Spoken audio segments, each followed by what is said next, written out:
Welcome to the Amy McManus Show on AM 1480 WLEA. We have a very special show today. I'm going to spend some time talking with a woman about something that's very near and dear to my heart.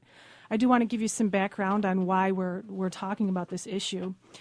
Back in the 80s, President Ronald Reagan asked C. Everett Koop to perform a study about the psychological effects, presumably the psychological damage that could occur to women after an abortion. And those of us who were active in the pro-life movement were profoundly disappointed when the Surgeon General came back and said that he had found no evidence that abortion was causing any psychological or physical harm to women. And a lot of scientists and researchers were not willing to delve into that issue because of his proclamation. And plus, they would be labeled with the usual names such as a right-winger or an anti-abortion extremist, or would be accused of being driven by a political agenda, even if they were consistent. However, since then, researchers such as David Reardon of America and Finland's National Research and Development Center for Welfare and Health, the STAKES studies, it's becoming more apparent that the Surgeon General was wrong. Not because his research was flawed per se, but because he didn't exactly ask the right questions at the right time. And what people like Reardon have done is not just ask women immediately after their abortion, oh, how do you feel? Because the immediate emotion of a woman who chooses abortion is, of course, going to be relief. Instead, what Reardon has done and what the researchers in Finland have done is follow these women over a course of several years and asking them a whole range of questions. And the answers to the questions were also in ranges. They are not yes or no answers to these questions. And when I read his research and you read about depression and suicidal tendencies and alcoholism and cervical cancers and breast cancer increases among dozens of other serious health effects, depression being the main one. I oftentimes find myself, if I'm out in public or looking around or going to a mall and looking around at the women around me, 1 in 10 women in America has had an abortion. And, I often look around at your own family, your friends, your neighbors, your coworkers, and I think, my gosh, 1 in 10 women is walking around with this hidden pain inside of them. And today I'm going to talk to one of those women who struggled with that. And her name is Patty Gambino. Thanks for being with me, Patty. You're welcome, Amy. Thank you. Can you tell me, let's just start right from the beginning, how old you were and the circumstances surrounding your pregnancy? Sure. I was 18 years old, just left home to go to college. I'm the oldest of 6. And like you said, in the 80s, everything it was more free. The time was more free. I guess I was a little more rebellious also. Involved in a relationship with a guy.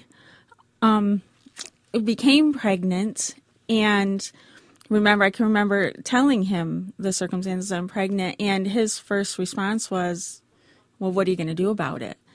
And at that point, it was all up to me. I had to figure out what I was going to do with the problem at hand. So I was very much alone at that point. As I said, I'm the oldest of 6. So my mother, I'm from a divorced family. My mother had her hands full, raising my 5 brothers and sisters. So that really put the burden on me. And at that point, maybe I wasn't aware of crisis pregnancy centers. The only option was Planned Parenthood, and that's exactly where I went.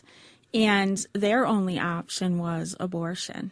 And without having any support, or maybe not seeking, the support of my family with everything they were going through, I believe that was the option that I needed to take.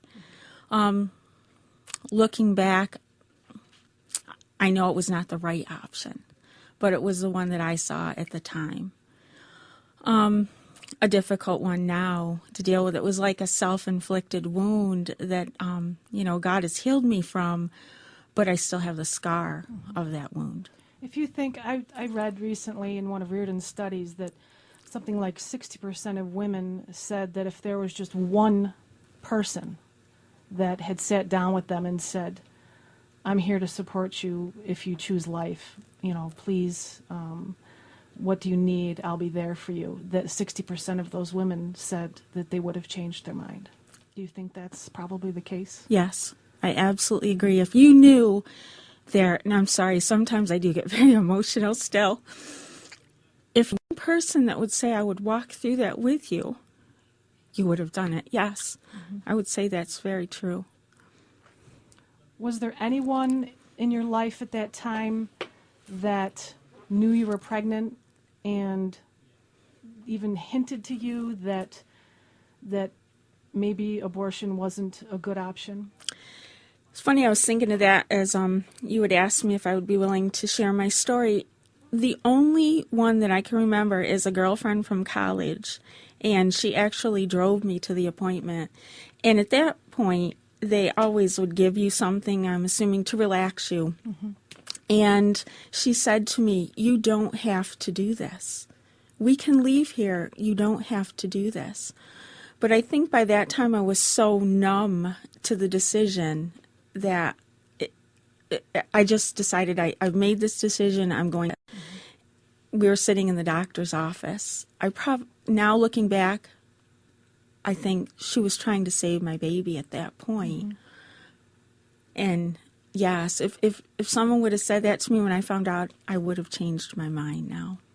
Why do you think women close themselves off emotionally? I mean, obviously there's hormones at play, and I heard a speaker once who likened women who choose abortion as a trapped animal chewing its own leg off to get out of a trap. That emotional pain is so overwhelming that that's all they can think of is to eliminate that psychological pain. Do you think, like in your case, that these emotional walls all of a sudden come up when you make the abortion decision?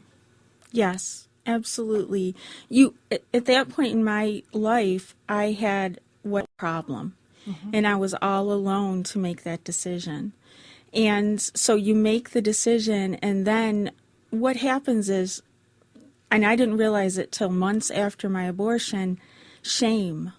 Shame sets in, and what shame tends to do in our lives is it causes us to pull back from everyone and to separate ourselves, because if people truly knew us, and this is how I felt, if someone truly knew what I had done, I would be shunned, I would be thought of as a murderer, all